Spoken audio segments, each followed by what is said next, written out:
Hay muchos que se aferran a relaciones emocionales que ya Dios les dijo eso no más, y siguen ahí. Para saber si usted y yo somos orgullosos es que escuchamos la voz de Dios, pero no reconocemos la autoridad de Dios. Porque tú y yo nos hemos conformado con venir a la iglesia, y venir a la iglesia no te transforma. Venir a la iglesia es un paso, solo uno de una carrera que tienes que emprender para levantar a tu familia y una nueva generación. Y mientras tú estás aquí sentado escuchando la palabra de Dios, Satanás está pastoreando un área de tu vida donde te dice eso no es para ti.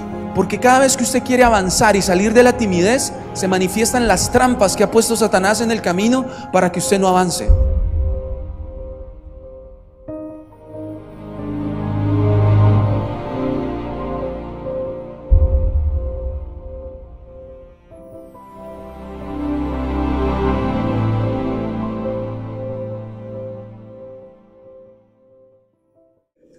Cuando Dios creó tu alma y la mía, la diseñó de tal forma que le guste que la apacienten, que la cuiden. Por eso a todos nos gustan los abrazos.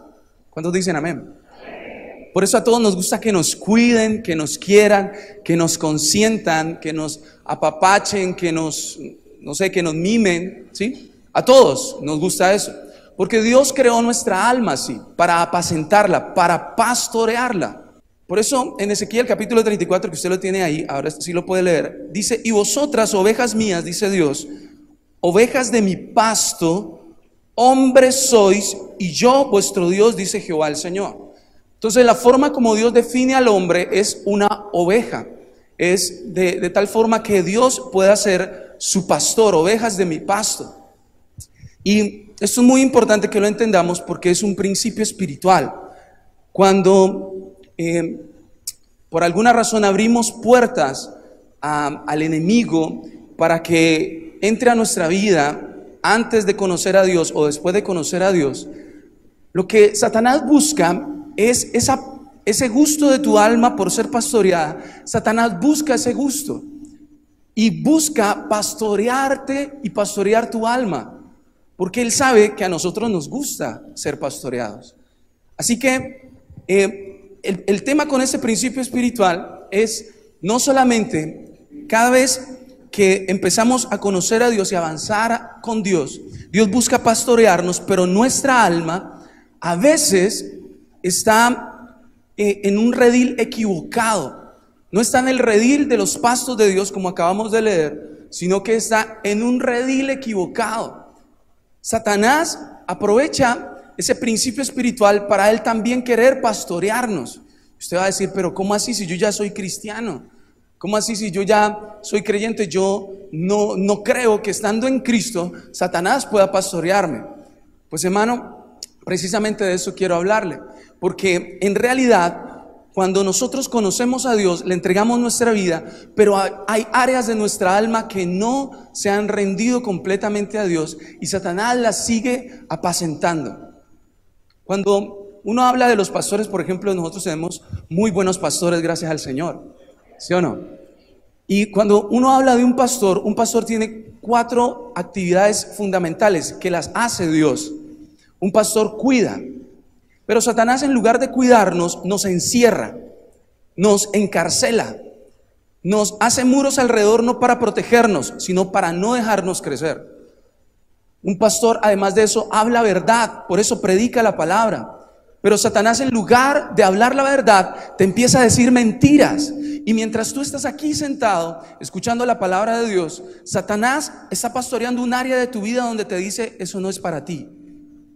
Y el pastor dice, acá enfrente de todos, diciendo, tú todo lo puedes en Cristo que te fortalece. Y tú escuchas con tus oídos naturales eso, tu espíritu lo recibe, pero tu alma, ese pedacito pastoreado por un espíritu inmundo diferente al espíritu del pastor, del buen pastor, te dice, tú no todo lo puedes, tú eres incapaz, tú eres débil, o es que no te acuerdas de lo que acabaste de hacer en estos días, o es que no te acuerdas cuánto te has esforzado por salir de tu pecado y no has podido. Es decir, que Satanás tergiversa esa verdad y te habla mentira. Otra actividad de los pastores es que además de proteger y de hablar, Los pastores guían. Los pastores guiaban las ovejitas hasta los lugares donde se alimentaban. Y Satanás, en lugar de guiar, confunde. En lugar de mostrarte el camino, te muestra muchos caminos y te confunde. Y entonces tú empiezas a orar: Señor, yo siento que tú quieres hacer esto conmigo en este año. Y en lugar de tener claro lo que tenés que hacer y enfocarte en lo que tenés que hacer, empiezan a venir opciones. Y querés hacer un negocio y te aparecen 10 negocios. Te metes y haces una inversión y te aparecen 10 opciones diferentes. Y vos decís: pero al fin, ¿cuál es, Señor? Muéstrame. Que si esto es tuyo, que salga fácil. Y al contrario, se complica más. Y te empiezas a confundir. Porque alguien diferente a Dios está pastoreando tu alma. Y una cosa adicional que hacen los pastores es que alimentan al pueblo, alimentan nuestra alma. Y Satanás, en lugar de alimentarnos, nos desnutre. Muchos de los que estamos acá, conociendo a Dios y sirviendo a Dios, sufrimos de una desnutrición espiritual impresionante. Ahora 8 días el pastor hablaba de leer la palabra. Es increíble que a nosotros los cristianos nos tengan que insistir en que hay que leer la Biblia. ¿No me parece como raro eso? Nos debería fascinar la palabra de Dios. Nos debería, mejor dicho, inspirar cualquier adoración que entonaran. No importa la que sea, es para Dios, yo me meto con Dios.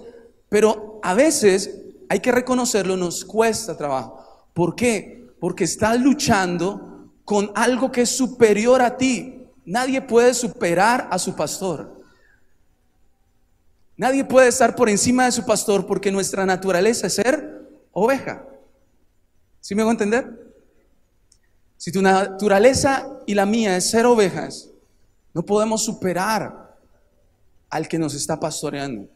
Acompáñame a primer libro de Samuel, capítulo 21. Y estaba allí aquel día, detenido delante de Jehová, uno de los siervos de ¿quién? Cuyo nombre era Doeg, edomita, el principal de los pastores de Saúl. ¿El principal de qué? De los pastores del rey. Ahora lea conmigo el capítulo 22, el versículo 9. Entonces Doeg, ese pastor, el principal de los pastores, edomita, que era además el principal de los siervos de Saúl, respondió y dijo: yo vi al hijo de Isaí, o sea, a David, que vino a Nob, a Ahimelech, hijo de Ahitob. Ahora avance hasta el versículo 18. Entonces dijo el rey a Doeg, o sea, Saúl le dijo a Doeg, a ese pastor: vuelve tú y arremete contra los sacerdotes. Y se volvió Doeg, el edomita, y acometió a los sacerdotes y mató en aquel día a 85 varones que vestían efod de lino. Diga conmigo, efod. Y a Nob, ciudad de los sacerdotes, hirió a filo de espada, así a hombres como a mujeres, a niños, hasta los de pecho, bueyes, asnos y ovejas. Todo lo hirió a filo de espada. Este principal de los pastores de Saúl acusó a David de haberse refugiado en una ciudad llena de sacerdotes. Estos sacerdotes no sabían que David estaba huyendo de Saúl, porque Saúl tenía celos de David y lo buscaba para matarlo.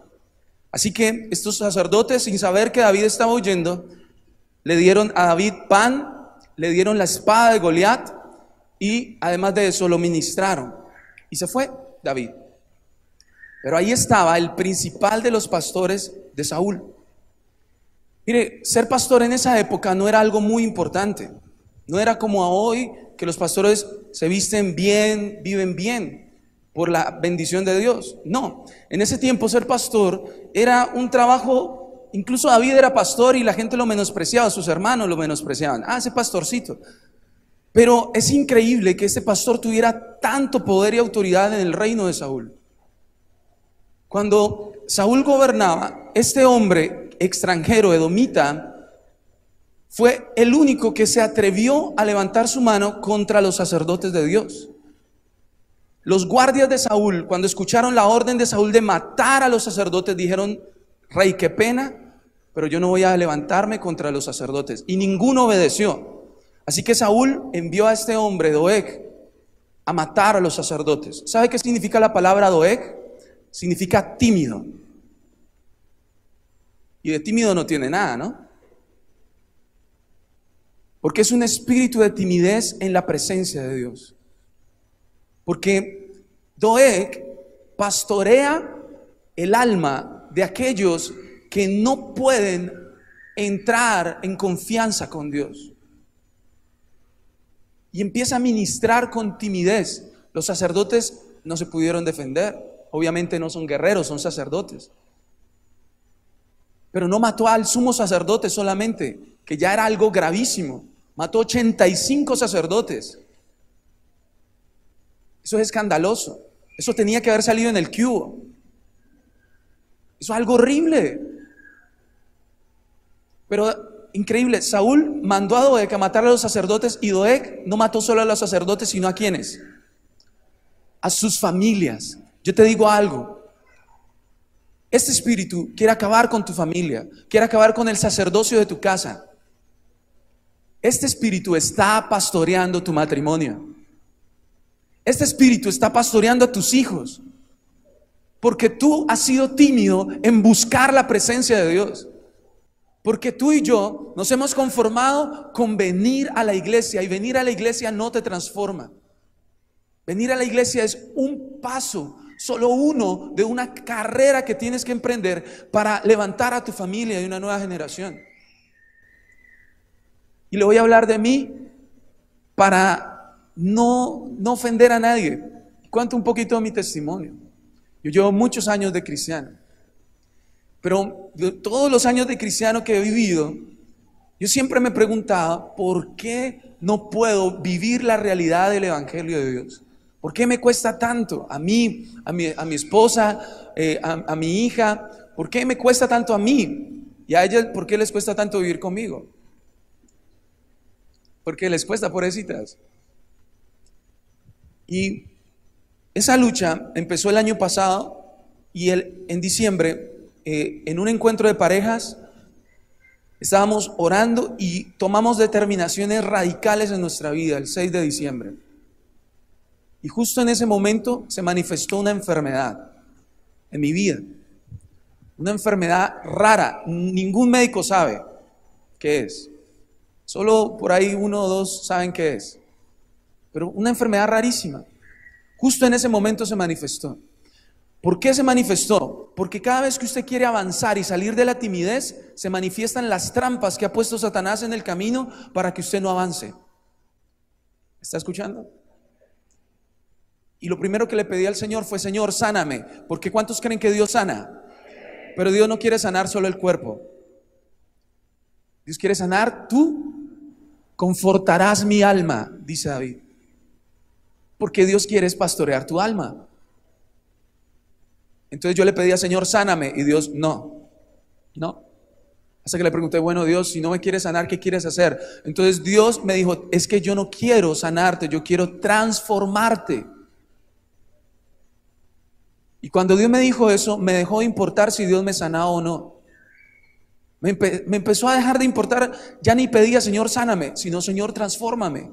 Porque así sea enfermo, quiero servirte, pero que mi alma sea libre. Y durante enero, con mi esposa empezamos a luchar en oración y a luchar entre nosotros. Porque ella decía: no puede ser que usted esté enfermo. Y yo le decía: pues ¿yo qué hago? Y me sentía horrible. Y entonces Dios dejó de hablarme, porque Dios es así. Cuando Dios quiere que usted lo busque, y usted alguna vez ha escuchado un poquito de la voz de Dios, Dios te deja de hablar para ver qué tanto extraña su voz. ¿Alguien aquí alguna vez Dios le ha dejado de hablar? Usted dirá: ¿será que estoy en pecado? Pues puede que sí, pero Dios no te deja hablar solo por eso, sino para ver qué tanto lo estás buscando. Yo empecé a buscar a Dios, y Dios me hablaba solo para darle palabra a otros, para enseñar en la escuela, para enseñar en el hogar de luz, para ministrar a otros, para dar consejos. Y yo bien mal, hasta que le dije al Señor: no puedo más. Mi cuaderno devocional está vacío porque solo me das temas para predicar y no me hablas a mí. Entonces Dios dijo: estás lleno de orgullo. ¿Lleno de qué? Todo el mundo me decía eso. Yo creo que todos aquí estarían de acuerdo en eso que Dios dijo, pero yo nunca lo había podido aceptar. Incluso una vez la pastora me dijo, es que yo te veo muy orgulloso, y eso me dolía tanto, porque las tres formas de usted darse cuenta si usted y yo somos orgullosos es que la confrontación te duele, no te transforma, te duele. Cuando Natán, esto es increíble, cuando Natán confrontó a David, David no se hirió. David dijo, sí, pequé, qué pena, Señor, no había caído en cuenta, perdóname, examíname, límpiame. Escribió un salmo, se derritió en la presencia de Dios y Dios lo perdonó. Pero cuando Samuel confrontó a Saúl, Saúl no se transformó. Saúl se hirió. Ay, ahorita pues ya tienen otro ungido, pues ya tienen otro rey. Pues no, pues quítenme la corona ya de una vez, mátenme pues. No me he muerto y ya tienen escogido otro rey. Y se puso celoso por David. Y Saúl andaba con algo en su mano que lo menciona aquí en el capítulo 22, en el versículo 6. Y oyó Saúl que se sabía de David y de los que estaban con él, y Saúl estaba sentado en Gabaá debajo de un tamarisco sobre un alto, y tenía su lanza en su mano. Diga conmigo, lanza. Saúl y Jonatán eran los únicos que tenían buenas lanzas en Israel, porque tener armas en ese tiempo era difícil, porque los que afilaban las armas, míreme acá, los que afilaban las armas eran los filisteos. ¿Y contra quién peleaba Israel? Contra los filisteos. Entonces tenían que ir donde sus enemigos y pedirle el favor, ve, ¿cuánto me cobras por afilarme la espada con la que te voy a matar mañana? Increíble. Entonces Saúl y Jonatán tenían una lanza, y la lanza representa el orgullo en Saúl. Cuando Saúl se llenó de celos contra David, que es una manifestación del orgullo, los celos, una de las 15 manifestaciones del orgullo que están en la Biblia: la jactancia, la vanagloria, la soberbia, el engreimiento, la petulancia, la vanagloria. Todos esos los tenía yo. Qué pena, ¿no? Qué vergüenza, Dios mío. Yo tenía no una lanza, tenía 15 lanzas.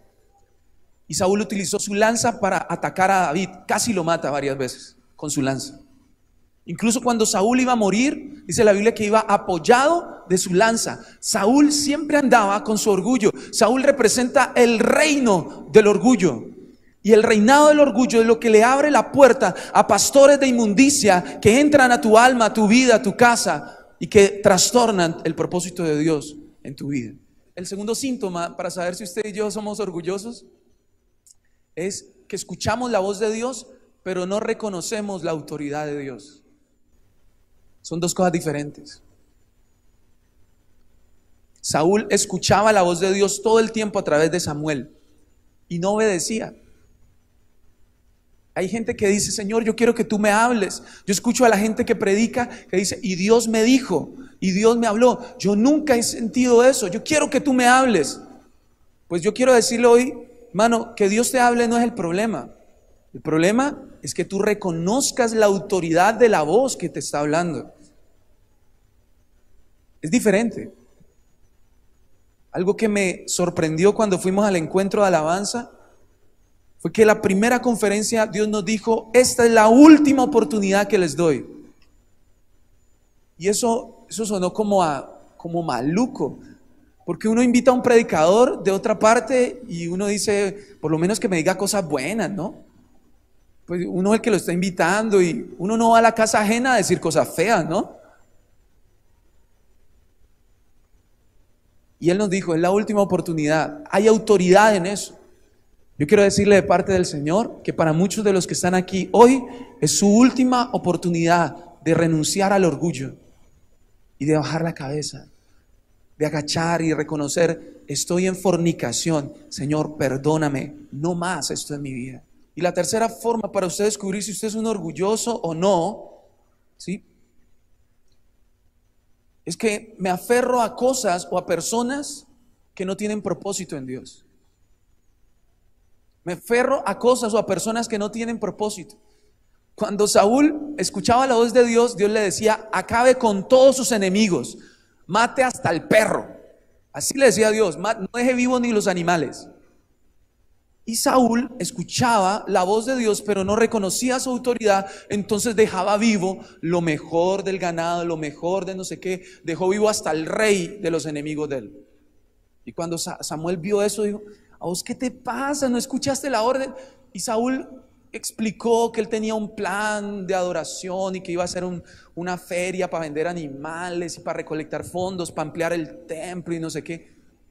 No, tenés que obedecer. ¿Por qué te aferras a cosas que no tienen propósito en Dios?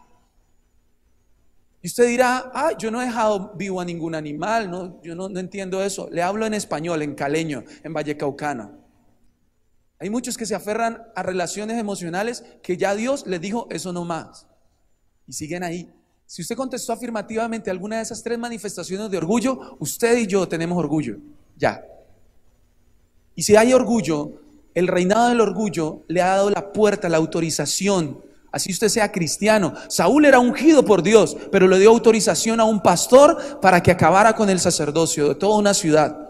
Si ese espíritu acabó con el sacerdocio de toda una ciudad, ¿no será que ese espíritu puede acabar con el sacerdocio de una familia nomás? ¿Es peligroso o no? Para mí es aterradoramente peligroso, porque ese espíritu estaba pastoreando mi casa. Y cuando fuimos al encuentro de alabanza, yo le dije: Señor, yo te pido no que el grupo de alabanza sea ahora el más bacano y podamos grabar CDs, y no quiero, Señor, pedirte videos para subir a YouTube. No, yo quiero que se acabe el reinado del orgullo en mi vida. Y en la primera conferencia nos dijeron: vamos a orar. Y yo me arrodillé a orar y cerré mis ojos, y cuando cerré mis ojos me vi en una cárcel. En una cárcel muy pequeña, muy estrecha. Habían barrotes enfrente mío.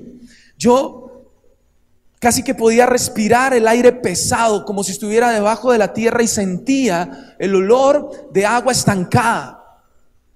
Y yo me asusté. Y estaba muy oscuro y trataba de mirar con la poca luz que había en ese lugar. Y yo le pregunté al Señor: ¿qué es esto?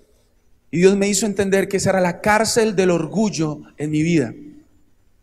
Y que cada barrote era una de esas manifestaciones del orgullo: la altivez, la soberbia, la jactancia, la vanagloria, el engreimiento, toda esa falta de perdón, toda esa rebeldía, toda esa falta de humildad, toda esa falta de buscar a Dios estaba allí rodeándome, y no había puerta. Y yo busqué salida, no había puerta. Y en el espíritu Dios me explicó: no tienes llave, porque aquel que está preso no tiene llave para salir. Tiene que clamar. ¿Tiene que qué? Hay días, hermano, hay días como el día de hoy en que usted no tiene llave para salir de donde está, pero tiene que clamar. Y si usted clama, dice la Biblia: clama a mí y yo, dice el Señor, te responderé. Y empieza Dios a decirme que clame. Y no sé si mi voz se escuchaba duro, porque todos estábamos clamando en ese momento, pero yo en mi corazón empecé a clamar con desesperación y a decirle: Señor, no más, tengo que salir de acá. Y el Espíritu Santo me mostró la palabra que lo hemos leído muchas veces en Isaías 61, que dice: el Espíritu del Señor está sobre mí por cuanto me ha ungido. Y entre las cosas que dice: para publicar libertad al cautivo y apertura de la cárcel a los presos. Y se abrió esa cárcel y se rompió eso. Y yo empecé a sentir como Dios me estaba sacando de una cárcel en la que durante años mi vida, mi familia, mi linaje, mis antepasados, mi papá y mi mamá están aquí. Y saben lo que el orgullo le ha hecho a mi familia, no solo a mi casa, sino a la casa de mis padres, de mis abuelos. Porque Satanás sabe qué propósito tiene Dios contigo.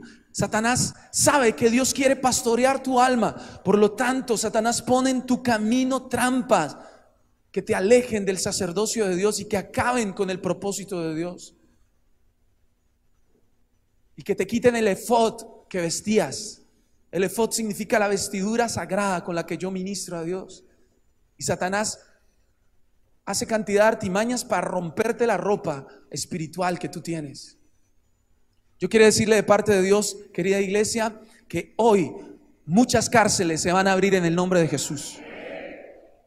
Cada ovejita que se descarría, cada parte de tu alma que se aleja de Dios, Satanás la congrega en su propia congregación. Y en Ezequiel capítulo 34, versículo 2, dice: hijo de hombre, profetiza contra los pastores de Israel, profetiza y di a los pastores: así ha dicho el Jehová el Señor, ay de los pastores de Israel que se apacientan a sí mismos. Dice: ¿no apacientan los pastores a los rebaños?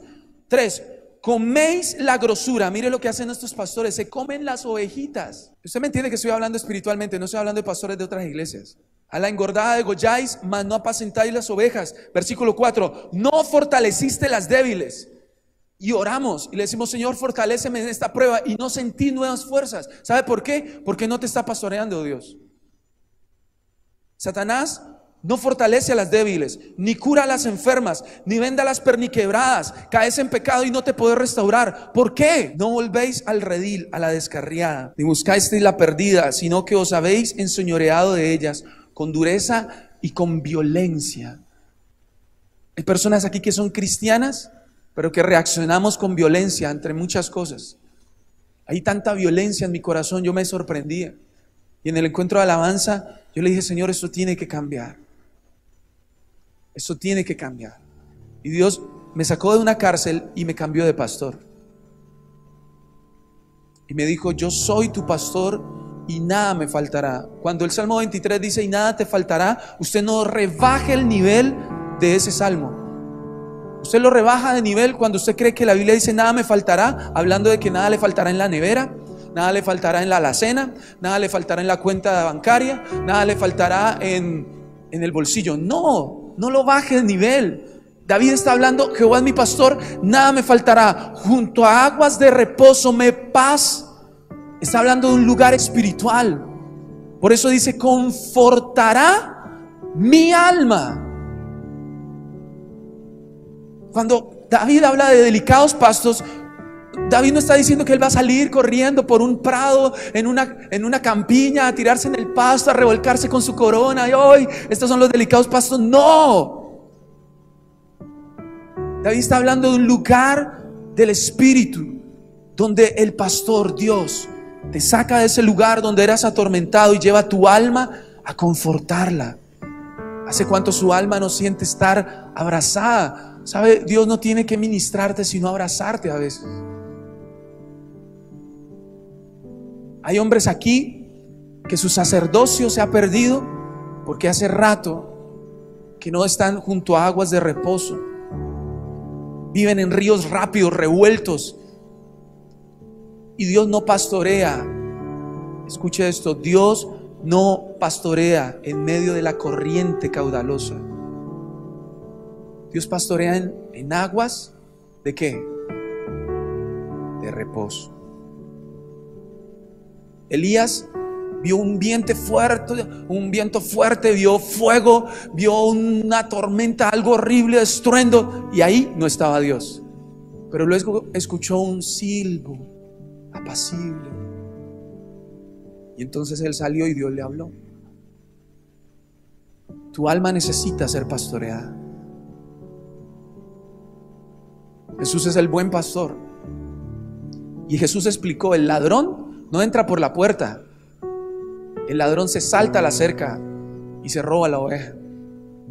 Cuando tu orgullo y el mío reinan en nuestra vida, Satanás tiene derecho a saltar y tomar un área de tu alma y llevarla a un sitio.